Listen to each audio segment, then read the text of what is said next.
Hello everybody, my name is Zen, and welcome to the 5th episode in our short series of beginner guides for Skyforge. Previously, we discussed the Divine Observatory and how to navigate to specific content such as adventures and regions.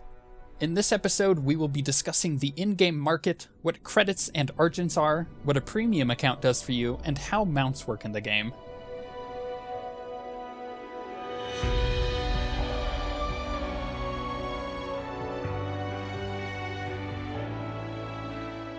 In Skyforge, there are two main types of currency, credits and Argents. Credits are acquired from many sources, such as finishing quests, looting fallen enemies, or even claiming bonus rewards from adventures. Argents are the premium currency within the game, because at its core, Skyforge is a free-to-play game.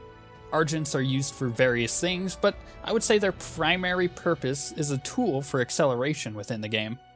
Do you want something that you don't quite have the credits for? Argents can usually purchase it from the market.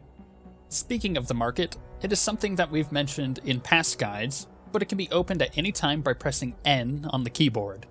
In the market, there are 9 different categories: enhancement stones, resources, consumables, costumes, rare items, various, pantheon, special offers, and invasions.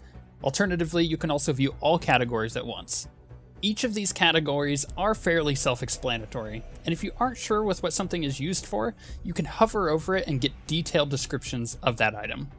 Almost everything on the market can be bought with either credits or Argents, but there are some specific pieces that have other costs, such as costumes costing celestial threads, or even some rare costumes costing strange resources that are gathered in the world from specific regions. The game itself doesn't have a trading system. For example, if I had a surplus of items, I wouldn't be able to send any to a friend.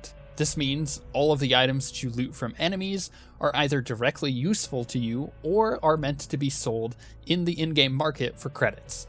I should also mention that you can disassemble any equipment that you no longer need into either celestial threads or enhancement stones. Speaking of selling things for credits though, at any time you can convert credits directly to Argents. That means as long as you are putting time into the game, you can be turning excess credits into premium currency. This goes both ways. You can also turn Argents into credits. A premium account is purchased with Argents. For 3 days of premium, it's 2,000 Argents, and this goes all the way up to 180 days for 45,000 Argents. But what does a premium account get you exactly? Well, you gain 50% additional sparks, credits, and other resources. 50% building resources for your Pantheon, 25% additional mer drops when donating credits to your Pantheon, the ability to receive Sparks of Evolution, and finally you get free transportation to any quick travel point in any region. Having a premium account is nice as a new player, seeing as it speeds the whole process up significantly, but it isn't completely necessary. It's worth noting that there are weekly caps to how much of a specific resource you can acquire, such as Sparks.